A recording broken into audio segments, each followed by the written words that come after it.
Como seria possível construir uma ordem mundial em que os países pudessem conviver em harmonia uns com os outros? Falar um pouco mais sobre esse assunto, então clique em curtir, se inscreva e vamos embora!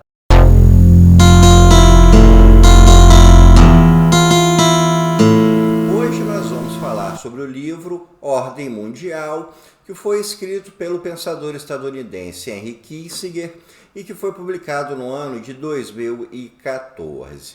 Nessa obra, o Henry Kissinger ele vai justamente falar sobre essa ideia de ordem mundial, sobre como ao longo da história os países foram constituídos e como a harmonia e a desarmonia funcionaram entre eles e como poderia se caminhar para gerar justamente uma ordem mundial que possa fazer com que não haja guerras, não haja conflitos. Antes da gente falar sobre o livro em si, a gente precisa falar um pouco sobre a figura do Henry Kissinger. Ele é extremamente ligado ao Partido Republicano dos Estados Unidos, ele foi conselheiro de presidentes dos Estados Unidos, como do Ronald Reagan, como do Richard Nixon. Ele apoiou diversas aventuras bélicas dos Estados Unidos, como a Guerra do Vietnã. Então, ele é uma figura que é bastante controversa pelos seus pontos de vista e pela própria atuação política que ele já manteve ao longo da sua vida. E esse livro tem claramente uma pegada muito pessoal, uma pegada que não é de fato isenta. Ele coloca os Estados Unidos como um país que age por valores, um país que age a nível internacional visando a disseminação de conceitos como democracia e liberdade e renega qualquer tipo de interesse econômico ou qualquer interesse de poder dos Estados Unidos, como se os Estados Unidos, por exemplo, quisessem assumir uma posição militar em regiões produtoras de petróleo sem que tivesse nenhum interesse econômico por trás. Então, existe esse tipo de influência dentro dessa obra dele. Não é uma obra isenta, então é preciso ter um certo cuidado ao ler essa obra e ao se entender o que ele coloca como análise isenta e o que vem a ser uma posição pessoal, o que é motivado pelas perspectivas dele, pelas opiniões dele, pelas suas idiosincrasias. O livro, apesar de ter como nome Ordem Mundial, ele fala basicamente de Estados Unidos, Europa, Oriente Médio, Ásia. Não fala sobre a América, o único país da América que ele aborda são os Estados Unidos. Não fala sobre África, fala apenas sobre os países do norte da África dentro de um contexto de Oriente Médio, como por exemplo a Líbia e o Egito, e também não fala sobre a Oceania. Então o próprio conceito que ele trabalha de ordem mundial também não fala sobre todos os diferentes países e todas as diferentes aspirações existentes. Ele é bem restrito dentro daquilo que ele aborda, até porque ele aborda sobre uma perspectiva dos Estados Unidos. Então essa questão do Oriente Médio para a política dos Estados Unidos é algo muito delicado, então ele trabalha isso minuciosamente. Da mesma forma a Ásia, ao ter países como a China, como o Vietnã, por conta da guerra do Vietnã, como a Coreia, como o Japão, que foi adversário dos Estados Unidos na Segunda Guerra Mundial,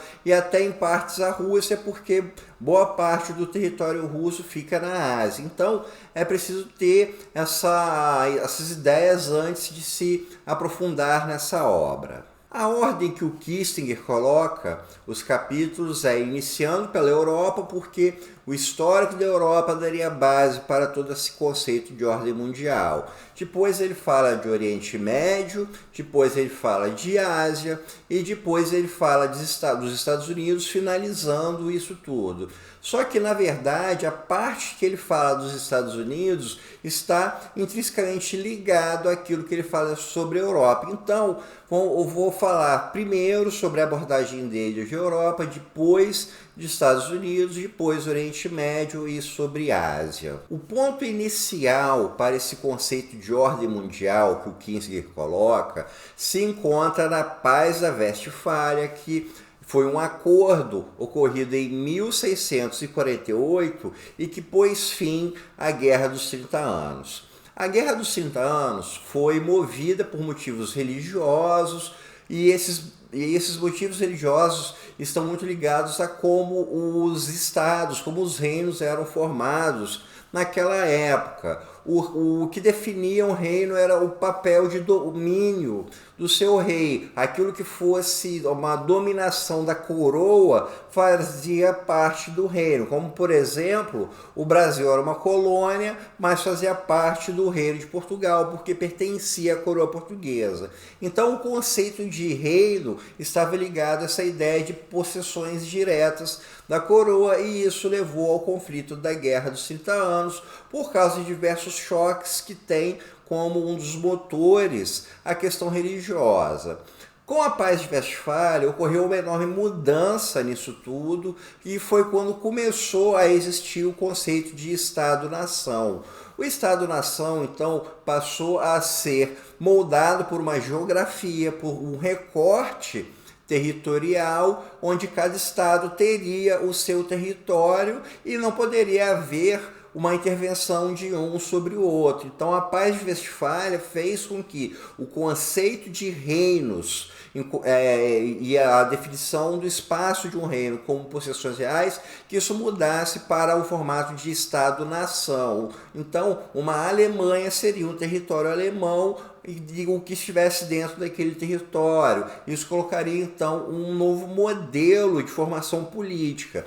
Junto com isso, começaria a ser criado também um modelo de freios e contrapesos para preservar a paz entre todos esses países. Então, o Henry Kissinger ele vai usar muito o termo westfaliano, o modelo westfaliano, que é justamente o modelo onde você vai ter uma harmonia entre estados e nações garantido por uma série de freios e contrapesos, onde haveria limitações para um estado intervir sobre o outro, para que houvesse todo o modelo de paz. Ele próprio coloca que o livro Leviatã, do Thomas Hobbes, foi um fruto dessa nova postura política, em que ele vai colocar o Estado como um elemento burocrático, elemento administrativo, não mais como algo que serve à figura pessoal de um rei. Esse modelo westfaliano durou bastante tempo, até a Revolução Francesa. Você teve, desde a Paz de Westfália até o início da Revolução Francesa, um período de certa paz entre a Europa. Houve conflitos, mas nada que fosse de proporções tão grandes quanto foi a Guerra de 30 Anos. Esse período foi interrompido inicialmente pela Revolução Francesa e principalmente quando Napoleão chegou ao poder e começou o seu modelo de expansão territorial. Então, quando começaram as guerras napoleônicas, o modelo westfaliano ele foi deixado de lado. Napoleão passou a invadir outros países, começou a colocar parentes ou então figuras ligadas a ele para ser os governantes dos países que ele estava dominando. Esse modelo de estados diferenciados, de freios e contrapesos, isso tudo foi jogado fora. Com a derrota de Napoleão, ocorreu em 1814 o Congresso de Viena, que foi o começo das negociações de paz após esse período conflituoso. Com o Congresso de Viena, estabeleceu-se novamente muito daquilo que foi feito na Paz de Westfália, a criação desses estados-nação, esse respeito territorial, etc. Só que dessa vez você teria um elemento diferenciado, que seria a Inglaterra como uma espécie de defensora desse modelo, ou seja, você teria uma paz existente dentro da Europa e você teria a Inglaterra como uma espécie de xerife disso tudo, como uma figura que seria o árbitro, que poderia intervir. Até porque foi a Inglaterra que saiu como a grande vencedora sobre a França napoleônica. Então esse foi um novo modelo e foi um modelo bastante estável no século XIX, tanto que você também não teve grandes conflitos na Europa durante o século XIX. Foi no final do século XIX que esse modelo do Congresso de Viena começou a ruir. Você teve a Guerra da Crimeia, em que a Rússia tentou se expandir ali pela região um pouco mais ao sul dela. Isso levou a França e a Inglaterra a entrarem em combate. Com isso você teve também todo o modelo do imperialismo que começou a surgir, e isso fez com que esse conceito de freios e contrapesos, de estados-nações, seus territórios delimitados, da soberania de cada nação, que isso pouco a pouco viesse a se deteriorar. Isso se deteriorou tanto a ponto de chegar à Primeira Guerra Mundial, onde tudo aquilo que havia sido estabelecido para gerar uma paz mundial foi jogado de lado, foi jogado no lixo. Após o fim da Primeira Guerra Mundial, tentou-se fazer novamente uma espécie de concerto das nações, dessa vez com a Liga das Nações, mas que também não teve força o suficiente para manter essa harmonia. E em 1939 começou a Segunda Guerra Mundial. Foi com o término da Segunda Guerra Mundial que se criou um novo mecanismo para se tentar promover essa ordem mundial. A ONU foi criada justamente para ser uma entidade que organizasse todas as nações do mundo em torno de discussões, em torno de interesses comuns e que pudesse também promover a paz. No livro, o Henry Kissinger passaria a falar sobre o Oriente Médio, mas nesse ponto o mais importante é a gente falar sobre a entrada dos Estados Unidos nesse jogo. Os Estados Unidos se tornou muito forte politicamente, em especial após a Segunda Guerra Mundial.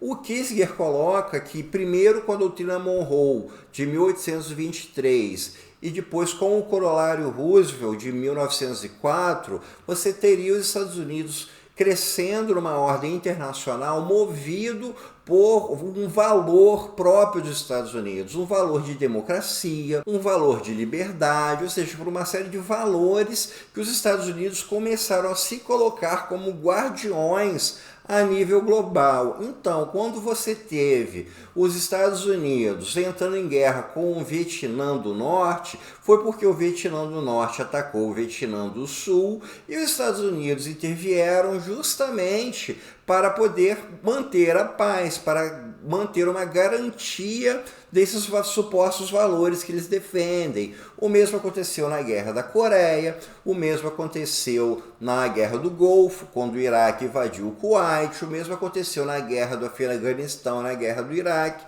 no começo do século XXI. Então o Kissinger coloca que os Estados Unidos se tornaram o grande provedor da paz mundial, justamente pela sua força e pelos valores que o país apregou. Então aqui a gente tem um ponto muito pessoal e muito discutível que o autor celebra.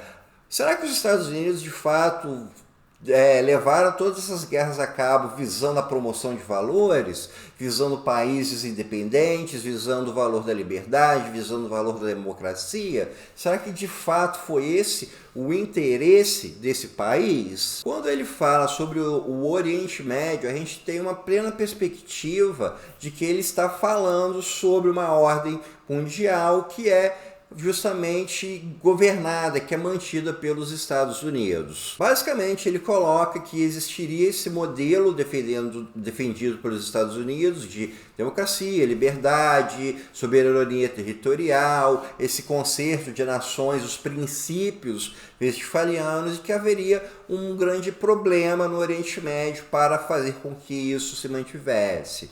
Alguns países conseguiriam isso, a Arábia Saudita seria o caso mais clássico, até porque tem uma ditadura muito forte, então seria um país que conseguiria manter uma coesão interna, mas ao mesmo tempo você teria países que seriam adversários disso tudo. E o Kissinger ressalta muito o Irã como um dos grandes adversários desse modelo westphaliano. O mesmo vale também para o Iraque de Saddam Hussein, o mesmo vale para a Síria, O mesmo vale para a Líbia sob o Muammar Gaddafi, ou seja, serão todos esses países que teriam uma grande dificuldade de manter uma coesão interna e de participar desse modelo westphaliano. Inclusive, ele cita o Anwar Sadat, que foi um presidente do Egito, que seria justamente o presidente do Egito que teria uma visão modernizante, que seria um presidente que faria com que o Egito saísse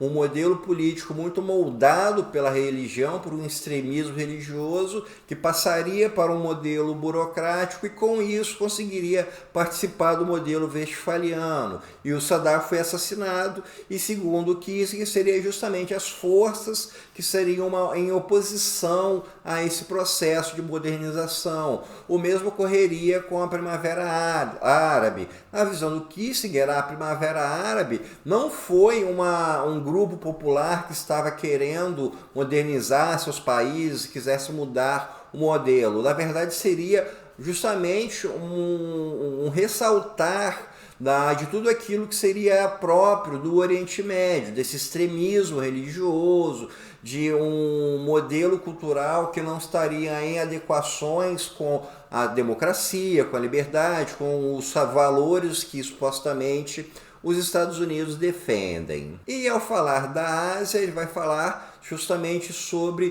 toda uma cultura muito diversificada e como uma cultura muito diversificada poderia fazer parte de uma ordem mundial. Aí você teria países como a Índia, que tem uma cultura muito própria, a China, que tem uma cultura muito própria, o Japão, que tem uma cultura muito própria, e até mesmo o passado recente desses países, como, por exemplo, o comunismo em países como Camboja, Coreia do Norte, no Vietnã, na China, a ditadura do general Lee em Singapura, a modernização muito rápida de países como Singapura, como a Coreia, Taiwan, Japão. Então, dentro desse concerto de nações, você teria o fortalecimento desses países asiáticos e, num primeiro momento, o Japão, no segundo momento, a China, e isso causaria não um desequilíbrio, mas seria algo mais complexo para se pensar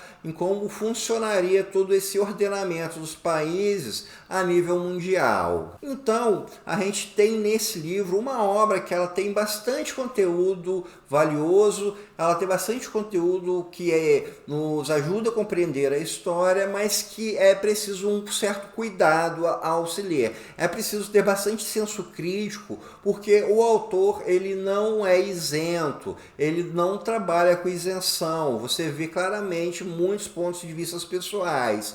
Então, a minha recomendação é que, se alguém for pegar para ler, é que tenha justamente este cuidado com a obra, para que saiba identificar quando ele está fazendo análises que são mais sólidas. Nesse caso, a análise da Europa, da Paz de Westfália e de todo o processo histórico da Europa é a melhor parte, é bastante interessante, mas quando ele fala de Estados Unidos, Oriente Médio e sobre Ásia, fica justamente a impressão de que os pontos de vista pessoais dele ressaltam muito e não formam uma obra que seja de fato tão interessante para se entender justamente o que ele se propõe a colocar, que é essa ordem mundial. Ordem mundial é essa que ele sequer coloca o Brasil ou a América Latina como dignos de serem estudados para se participar. Então, pessoal, isso é tudo por hoje. Espero que vocês tenham gostado